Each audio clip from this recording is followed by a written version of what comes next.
Our second presentation this afternoon is Associate Professor Hugh Bainbridge from the School of Management Business School at the University of New South Wales, presenting on the effect of job characteristics on the experience of combining work and care. Thanks, Hugh.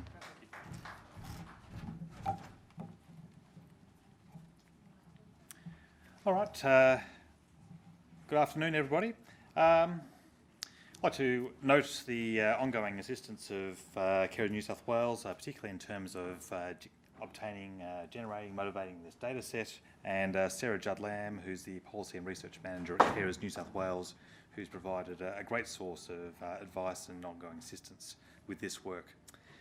I guess the presentation I'm going to give today is motivated by the fact that increasingly employees combine work and care. But people who look a bit like me as academics in the business school, we've spent a tremendous amount of time thinking about work and family, and almost none to think about how work and caring responsibilities might be combined. So the purpose of today is to address that gap in the literature by doing three things. There's three contributions I want to look at. First, to look at the extent to which caring demands affect work-related outcomes, and by work I mean paid work, employment. Secondly, if there is an effect on those employment-related outcomes, what's the mechanism? Why does that effect occur? So I have to sort of dig into a little bit of the process there. And thirdly, if there is, say, an adverse effect on employment outcomes, what kind of things can organisations do to mitigate some of those negative outcomes? So to look at this, I'm going to draw upon a recent 2018 Carers New South Wales survey and dig into those three issues. Okay. Right. There we go. All right. So depending on what statistics that you look at, between 7 and 12% of the workforce are currently managing simultaneous work and unpaid caring roles for people with disabilities or elderly family members. And if we think more broadly about our life, it's very likely that at some point we'll be providing care for an elderly parent, parent-in-law, or potentially a spouse with a mental illness, a child with a physical disability, or an intellectual disability.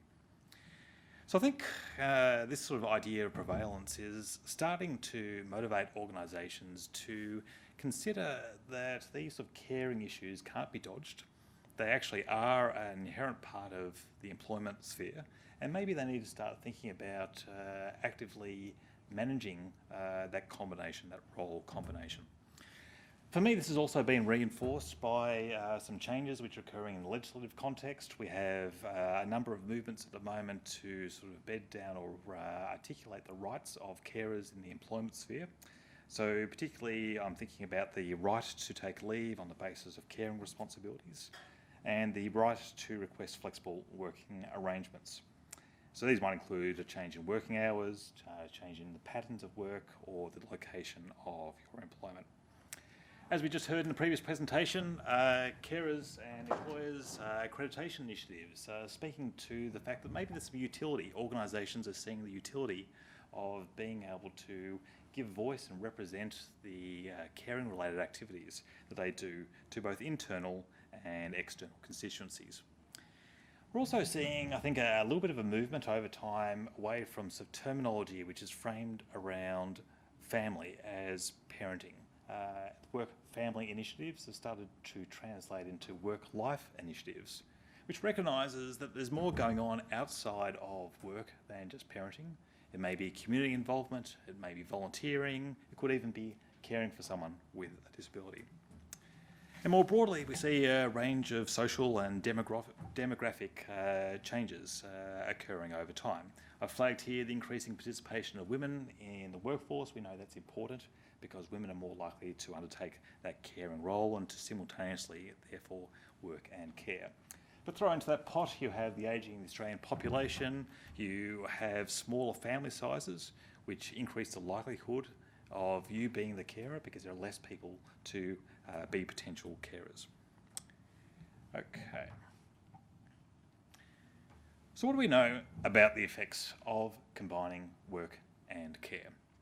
Well, what we do know is that when we talk to carers, they will say that to the extent that it is practically possible that if they are in an employment role and they start to take on a caring responsibility, that they'll try to maintain that work and care combination. And that's for a range of really obvious reasons. The first of those is that that income provides a source of personal financial security for the couple and also for the extended family. So that income is really important for both immediate times and superannuation for retirement.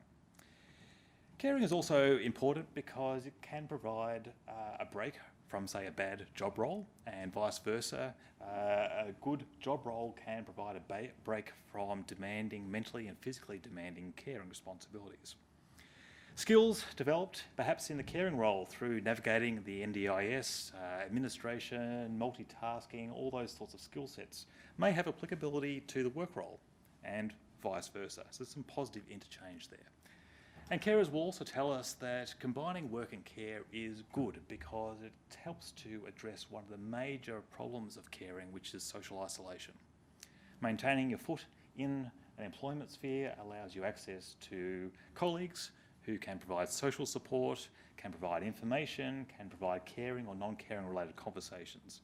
And work can also provide a source of self-esteem, self-actualisation and growth. So there's a range of positive things we can pull from the employment role.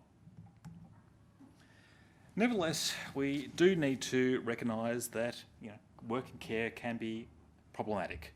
Care is a demanding role often. It involves physical demands, such as lifting a frail care recipient, and involves mental demands, caring for someone with dementia or Alzheimer's conditions.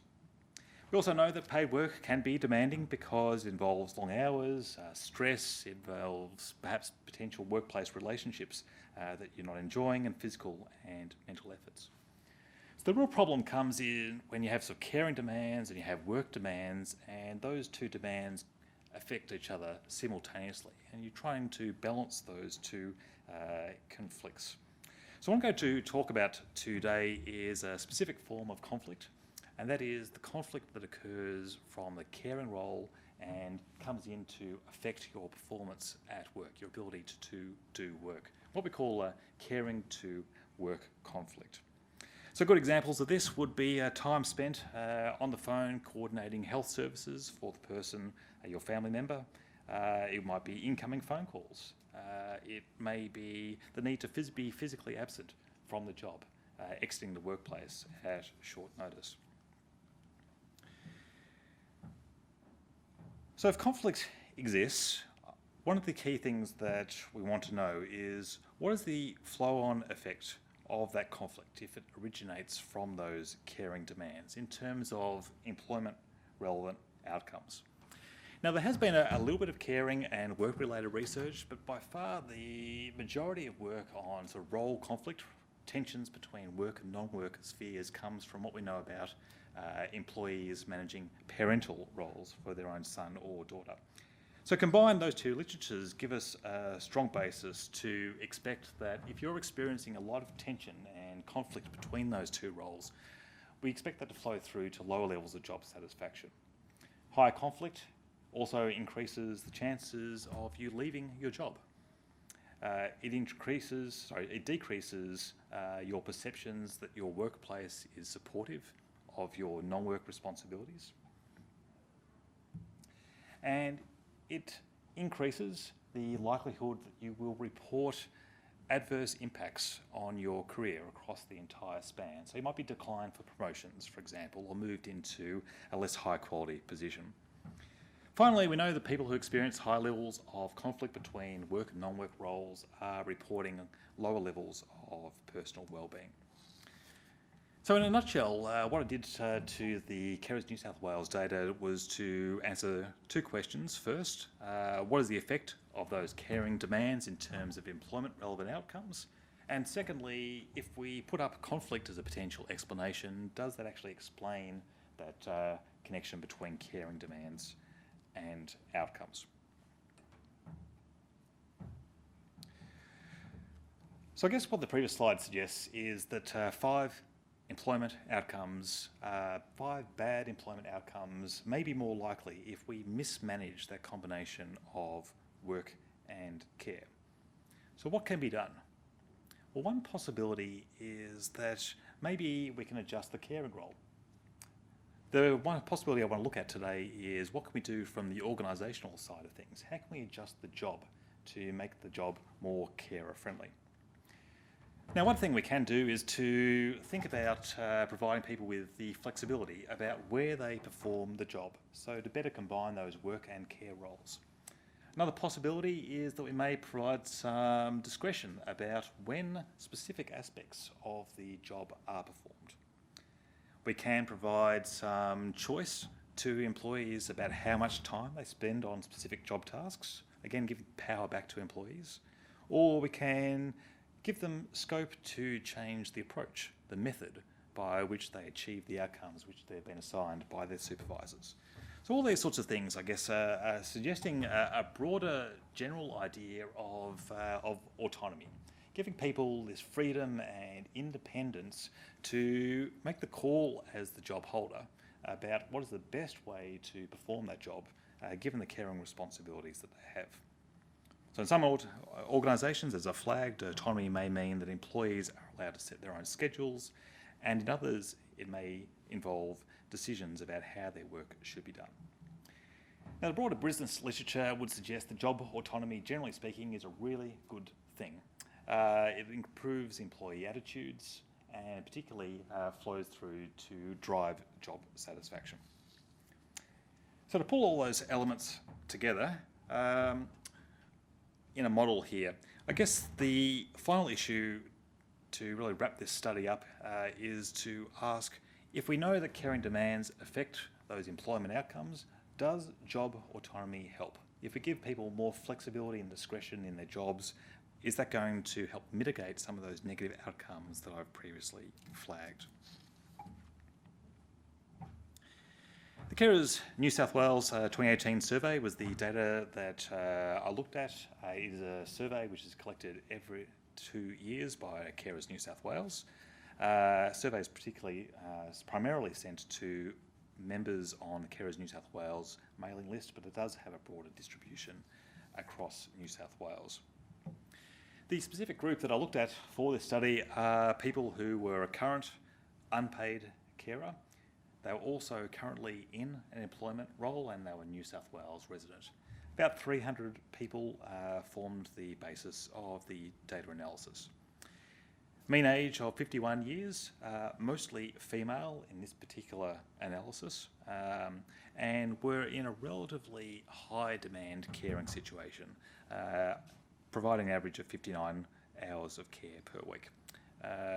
Worked about 20 hours per week on average in employment in the correct sectors as indicated. So I'm not going to spend too much time to walk you through specifically the measurement side of things, but I just do want to flag that in terms of caring demands, that was specifically assessed by asking about the types of support that the person that you cared for required, and that was measured in terms of 11 options. You also see some material there about the caring to work conflict, speaking to some issues that I've flagged, such as interfering with getting to work, keeping you from spending the amount of time that you like on your job or career, and interfering with your job or career. Job autonomy, similar concepts in terms of what I flagged before about planning, deciding the order of work, and deciding on schedules. The 5 outcomes, as represented in the diagram, were also outlined here, and a series of questions related to each. Again, particularly just to highlight that the workplace climate for caring was employees' perception about how carer supportive that organisation was. Maybe the other thing that bears mention is that career outcomes was measured in terms of one's entire career experience, and there were 9 potential options on that. So what did we find? Well, firstly, as expected, greater caring demands had an adverse impact, a negative effect on the 5 employment-related outcomes that I looked at. It decreased job satisfaction. Greater caring demands increased your likelihood of leaving your job. Greater caring demands reduced your perception that the workplace was carer supportive. Greater caring demands led to more numerous adverse career outcomes, and greater caring demands also lowered personal well-being. And as expected, that effect of caring demands on those outcomes translated through that experience of caring to work conflict. High demands led to high conflict led to more adverse outcomes. So I guess that's kind of a negative story, but on the other side of things, it's to argue that this is the case for organisations to do something. In a similar way that we have a very clear understanding that managing work and parental responsibilities, if you don't do anything, you may get bad outcomes. So the question here is to think, what can we do about it? All right. The second part, or like the last part of the analysis, was to ask, does providing people with discretion, autonomy about how they perform their job, does that help? And as expected, yes, job autonomy really helps the carers in our group. High levels of job autonomy, if you give that to employees, reduced each of the 5 employment outcomes, the adverse impact on each of those 5 employment outcomes. Now, the impact was still negative in all of those 5 dimensions, but it was to a lesser extent. So caring demands still decreased job satisfaction, reduced personal well-being, but to a significantly lesser extent when they had high levels of job autonomy.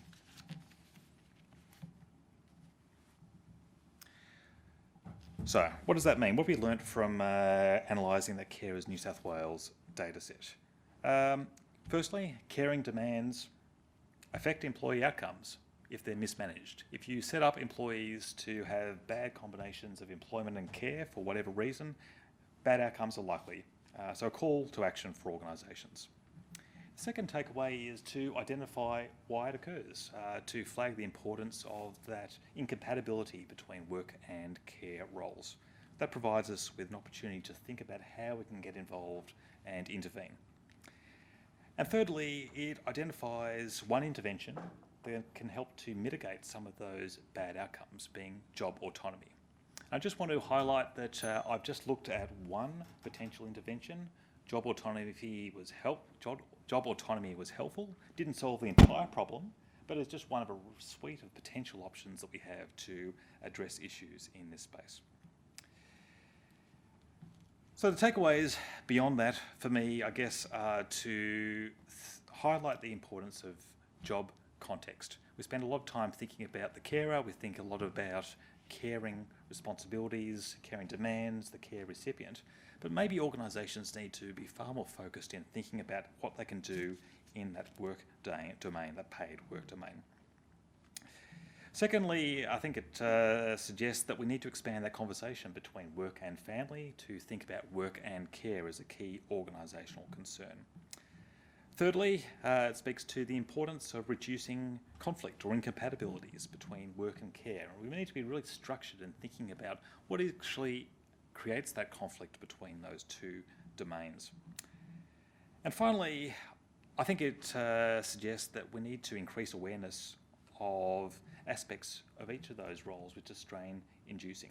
So things like the Carers and Employers program I think are really helpful from Carers New South Wales because they help to build an internal constituency within an organisation that carers exist, that carers need to be assisted, and whether that realisation comes from line managers, whether it comes from senior managers, or whether it comes from colleagues who are observing whether the carer uses particular workplace resources to help them manage work and care, I think that greater awareness is overall a good thing.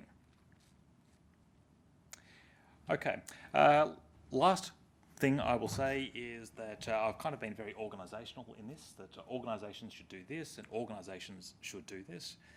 One of the things that I do like about the Carers and Employers program too is that it can actually highlight to individual carers about what are good destinations for you to head towards, to think about combining work and care. So maybe the accreditation initiative helps to flag job choice or motivate job choice for carers in ways that are functional and that help to improve those personal and employment outcomes that were the focus of the current study. Thanks very much.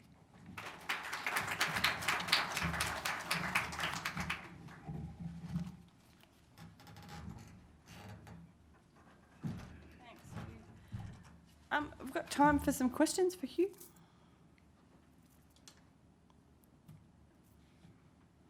You've answered them all, Hugh. I don't have a question, but I'm more than glad to hear and see how organizations, the government, and lecturers in the different universities are taking this caring role from another perspective and giving carers the place that they always needed to have. Because I think we are only in the beginning of the process of understanding that this has a national impact in our economy as well.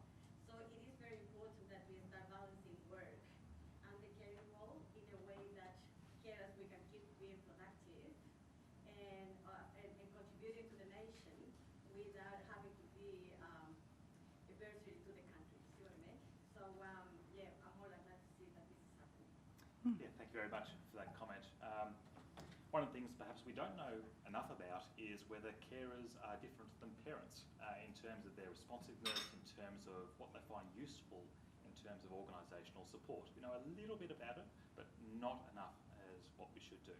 So one of the things that struck home for me from Marianne Baird's presentation earlier today was to say that caring is different than being a parent. It comes with far less predictability, far more interruptions, and those sorts of things we need to be mindful of rather than necessarily having exactly the same response for sort of parents and carers and expecting similar sorts of beneficial outcomes. Yeah. Just further to that though, if you're a parent and a carer for someone, or not, you're not the parent of the person you're caring for, but you become the single. Sorry, I can't hear you. Yeah, I can't hear either. All right, do we have any mics?